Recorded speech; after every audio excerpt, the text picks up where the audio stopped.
வாழ்க வையகம், வாழ்க வையகம், வாழ்க வளமுடன். குரு வாழ்க, குருவே துணை. அருள்நிதி பேராசிரியர் அன்பழகன் திருவண்ணாமலை. அனைத்து அன்புள்ளங்களுக்கும் வாழ்க வளமுடன். குருவின் நினைவில் நின்று குருவினது வாழ்க்கை மலர்கள் என்ற புத்தகத்தில் நாள் ஒரு நற்சிந்தனை தலைப்பிலே நாம் சிந்திக்கலாம். தவமும் அறமும் என்ற தலைப்பு 21 ஏப்ரல் இதை நாம் சிந்திக்கிறோம். உலக வாழ்வில் தவமும் அறமும் ஒரு மனிதனுக்கு இறை உணர்வையும் அறநெறியும் வழங்குகிறது. ஆக இவை இரண்டும் சுலபமாக பற்றி செல்லும் வழியை குரு அவர்கள் நமக்கு கூறுகிறார். ஒன்று தவம், இறை உணர்வுதான். 2 அறம், தீயன செய்யாது நல்லனவே செய்வதாக நம்மை நாம் மாற்றி தூய்மை செய்வதாகும்.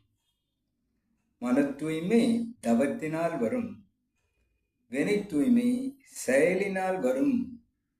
அறநெறி செயலை நாம் மேற்கொள்ளும் போது இந்த வினை தூய்மை நமக்கு செயலாகும். இவை இரண்டும் வேண்டும் ஒரு மனிதனுக்கு என்று கூறி மதங்களெல்லாம் உலக மக்களுக்கு போதித்தது இவை இரண்டும் தான். தவமும் அறமும் தான் உலக மக்களுக்கு மதங்கள் போதனை செய்தது என்று பார்க்கிறோம். அப்போ மதங்களெல்லாம் உலக மக்களுக்கு போதித்த இறை உணர்வு என்று சொல்லும் அந்த தவமும், அறநெறி என்று சொல்லக்கூடிய ஒழுக்கம், கடமை, ஈகை, அது உலக வாழ்க்கைக்கு அவசியமானது என்று கூறுகிறார். ஒழுக்கம் என்பது முழுக்க தனக்கே உரியது என்று கூறி குரு அவர்கள் தனக்கோ பிறருக்கோ, தற்காலத்திலோ பிற்காலத்திலோ, உடலுக்கோ உடல் உணர்வுக்கோ துன்பம் தராத அத்தனையும் ஒழுக்கமாம். ஒழுக்கம் என்பது முழுக்க தனக்கே உரியது என்று கூறுகிறார். கடமை என்பது கடமையை செய்திடு, காலத்தில் செய்திடு, உனக்கும் இனியதாம், ஊருக்கும் நல்லதாம் என்று கூறி கடமை 50 கடமையாக நமக்கு வகுக்கிறார். தன் கடமை, குடும்ப கடமை, சுற்றத்தார் கடமை, ஊர் கடமை, உலகக் கடமை என்று 50 கடமைகள் மனிதனுக்கு இருக்கிறது. இவைகளை ஒன்றினால் ஒன்று கெடாமல் பார் மற்று என்று கூறுகிறார்.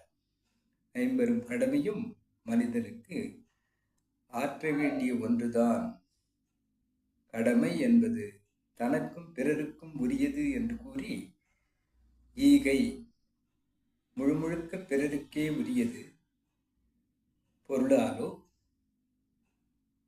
உடல் வலிவாலோ, அறிவின் மேன்மையாலோ நாம் ஈகை செய்யலாம்.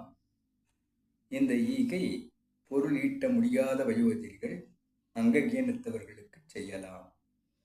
எவ்வளவு செய்யலாம்? 100 ரூபாய் வருகிறது என்று சொன்னால் 1 ரூபாயை ஈகையாக ஆக்க வேண்டும். தன்னால் முடிந்த உதவிகளை பிறருக்கு செய்து வாழ்தலே ஈகையாகும். வலக்கை கொடுப்பது இறக்கைக்கு தெரியாத அளவிற்கு விளம்பரம் அற்ற அந்த ஈகைதான் சிறப்பு என்று கூறி, ஒழுக்கம், கடமை, ஈகை என்ற இந்த மூன்றும் அறநெறியாகும். இதைத்தான் உலக மதங்கள் அத்தனையும் இறை உணர்வையும் இந்த அறநெறியும் தான் போதனை செய்தது மக்களுக்கு என்று கூறுகிறார்.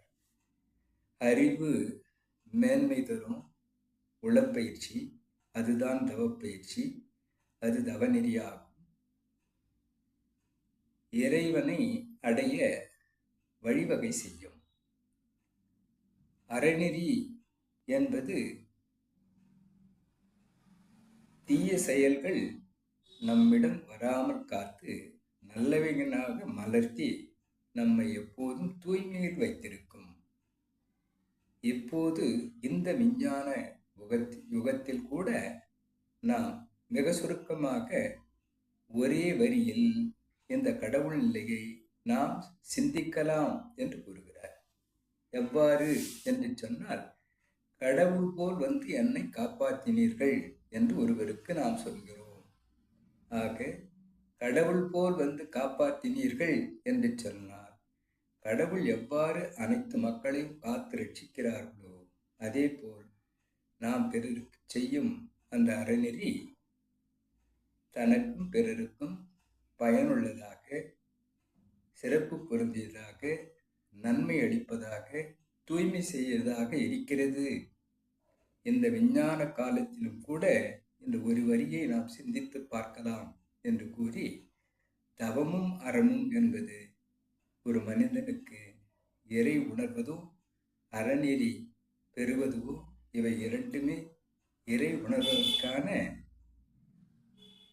ரயிலுக்கு இருப்பு பாதை இருப்பது போன்று இறை உணர்வதற்கான இது இரண்டும் அவசியமாகும் என்று கூறும் குருவினுடைய சிந்தனையை இன்றைக்கு நாம் சிந்திக்கலாம். அனைத்து அன்புள்ளங்களுக்கும் வாழ்க வளமுறை வாழ்க்கை நிறைவு செய்கிறேன். இவ்விளக்கத்தை என்னுள் ஏற்படுத்தி இறைநிலைக்கும் சிந்தனையை நமக்கு கொடுத்திருக்கும் குருவுக்கும் இதுகாலம் செவிமடுத்த அனைத்து அன்பு உள்ளங்களுக்கும் நன்றி நன்றி நன்றி. வாழ்க வளமுடன் என வாழ்க்கை நிறைவு செய்கிறேன். வாழ்க வளமுடன்.